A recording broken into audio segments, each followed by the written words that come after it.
Elle vient tout juste de sortir de terre, dans la campagne du Pas-de-Calais. Sur plus de 200 mètres de long et presque autant de large, une immense serre de plus d'une centaine de milliers de pieds de tomates. Du jamais vu dans la région. Objectif, produire 60 000 tonnes de tomates grappes entre mars et novembre, 10% de ce que consomme la région des Hauts-de-France. Les patrons, ces deux frères belges. Impossible de trouver en Belgique des terres suffisamment grandes pour s'installer. Alors, avec l'aide d'une coopérative belge, ils ont financé ici la construction de cette serre dernier cri. 15 millions d'euros pour produire les premières tomates du nord de la France. En Belgique, on a plein de serres. Des tomates, des concombres, des poivrons, tout ce que tu veux. Et juste de l'autre côté de la frontière, on ne va pas. Pourquoi? Je sais pas. Je sais pas du tout. Pourtant, la luminosité est ici importante selon lui. Et les nuits, suffisamment fraîches. Les gens pensent, je crois que ça doit être chaud pour cultiver les tomates. C'est pas le cas? Non, c'est pas le cas. C'est ce qu'il faut. Il faut avoir la chaleur, mais pas trop. Comme la plupart des tomates aujourd'hui, celles-ci ne poussent pas en pleine terre, mais en hauteur. Les pieds dans de la laine de roche, alimentée par sonde.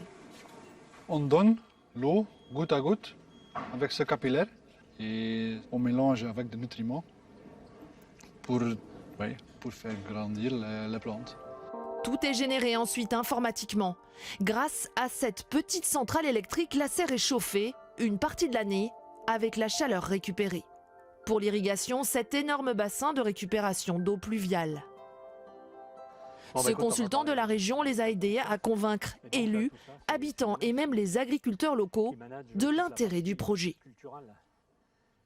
On n'est déjà pas habitué à ce type de serre. Maintenant, de cette taille, ça pouvait faire encore plus peur. Ça a été le cas? Ça a fait peur? Au départ, oui. Autre argument de taille, pour produire autant, il faut embaucher. 48 équivalents temps plein dans la région française la plus touchée par le chômage. Pour Mélanie Davion, ce contrat à durée indéterminée est une aubaine. J'avais fini ma saison d'endive et ça faisait 10 ans que je faisais des CDD dans toujours les mêmes saisons. Et du coup, je voulais un CDI en particulier.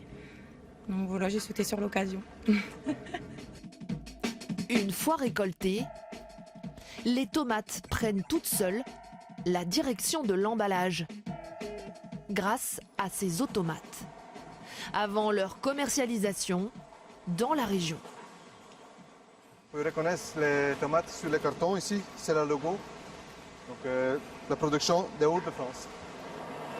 Direction les super et les hypermarchés où les habitants de la région se réjouissent de voir des tomates produites localement. Ça vous étonne? Pas du tout, parce qu'on a quand même du soleil et puis bon, après c'est fait sous serre aussi. On a bien des tomates de provenance Belgique, Hollande, etc. Donc pourquoi pas dans le Pas-de-Calais? On se dit que quand elles viennent du sud, elles sont meilleures, mais il faut tester. On verra bien. Vendues au prix du marché, les tomates de la plus grosse serre des Hauts-de-France doivent maintenant faire leurs preuves dans l'assiette du consommateur.